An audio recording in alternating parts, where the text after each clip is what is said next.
নমস্কার বন্ধুরা, আমি সুস্মিতা ক্রিয়েশনে আপনাদের সকলকে স্বাগত জানাই। আজকে আমি আপনাদের সাথে শেয়ার করব চিংড়ি মাছের মালাইকারি। চিংড়ি মাছ হয়তো আপনারা অনেকেই খেয়েছেন, অনেকভাবেই রান্না করেছেন। এইভাবে একবার বানিয়ে দেখুন, আশা করছি ভালো লাগবে।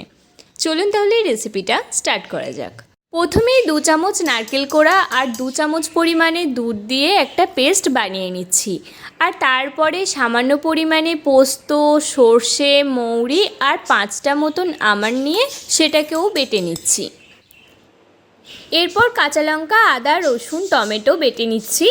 আর একটা প্লেটে লঙ্কা গুঁড়ো, হলুদ গুঁড়ো, জিরে গুঁড়ো, ধনে গুঁড়ো, চিকেন মশলা, তেজপাতা, এলাচ, লবঙ্গ, দারুচিনি নিয়ে নিয়েছি। আর মাছগুলোকেও পরিষ্কার করে ধুয়ে নিয়েছি।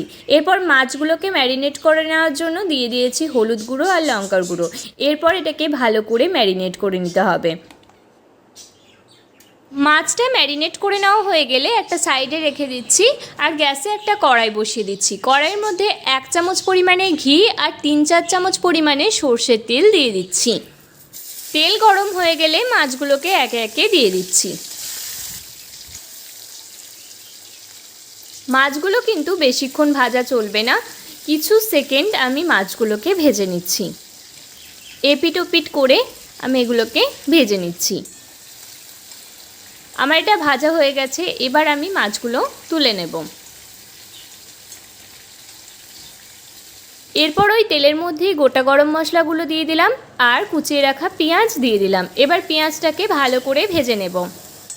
পেঁয়াজটা যাতে তাড়াতাড়ি ভাজা হয়ে যায় তার জন্য এখানে সামান্য পরিমাণে নুন দিয়ে দিলাম। তারপর পেঁয়াজটাকে আবার ভালো করে ভেজে নিচ্ছি। এরপর এর মধ্যে আগে থেকে বেটে রাখা আদা, রসুন, কাঁচা লঙ্কা, টমেটোর পেস্টটা দিয়ে ভালো করে কষিয়ে নিচ্ছি।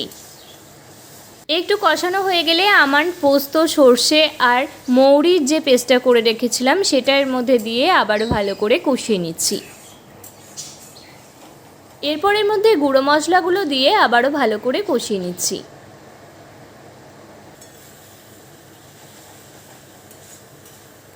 এরপর এর মধ্যে দিয়ে দিচ্ছি সামান্য পরিমাণে চিনি। মশলা থেকে তেল ছেড়ে এসেছে। এবার আমি এখানে মশলার বাটি ধোয়া জলটা সামান্য পরিমাণে দিয়ে দিলাম। এই পর্যায়ে ভেজে রাখা চিংড়ি মাছগুলো এর মধ্যে দিয়ে দিতে হবে। এরপরে চিংড়ি মাছের সাথে মশলাটাকে ভালো করে মিশিয়ে নিচ্ছি। এরপর যে নারকেলের দুধটা আগে থেকে করে রেখেছিলাম সেটা আমি এর মধ্যে দিয়ে দিলাম।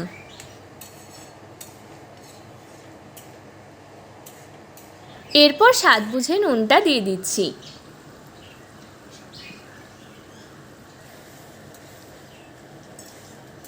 নুনটা দিয়ে কিছুক্ষণের জন্য ঢাকনা দিয়ে রান্না করে নিচ্ছি। আমি যতক্ষণ এটা রান্না করে নিচ্ছি আপনি ততক্ষণ আমার চ্যানেলে নতুন হয়ে থাকলে চ্যানেলটাকে সাবস্ক্রাইব করে আমার পাশে থাকুন। সাবস্ক্রাইবের পাশে বেল আইকন বাটনটা ক্লিক করে রাখুন যাতে আমার ভিডিও আপলোড করার সাথে সাথে আপনি সবার প্রথম আমার ভিডিও দেখতে পারেন। এরপর ঢাকনা খুলে এর মধ্যে 1 কাপ পরিমাণে গরুর দুধ দিয়ে দিচ্ছি।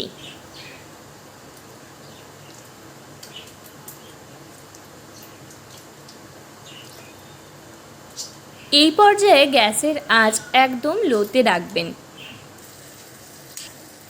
এরপর এটাকে একটু ফুটিয়ে নিয়ে 1 চামচ পরিমাণে ঘি আর সামান্য পরিমাণে ধনেপাতা ছিটিয়ে দিলেই রেডি হয়ে যাবে চিংড়ি মাছের মালাইকারি। আপনি চাইলে সামান্য পরিমাণে গরম মশলা গুঁড়ো দিয়ে দিতে পারেন। ভিডিওটা ভালো লাগলে অবশ্যই একটা লাইক করে দেবেন এবং আপনার কাছের মানুষদের সাথে আমার এই ভিডিওটাকে শেয়ার করে দেবেন। চলুন তাহলে দেখা হচ্ছে পরের ভিডিওতে। নমস্কার, ভালো থাকবেন, সুস্থ থাকবেন এবং সবসময় আমার সাথে থাকবেন।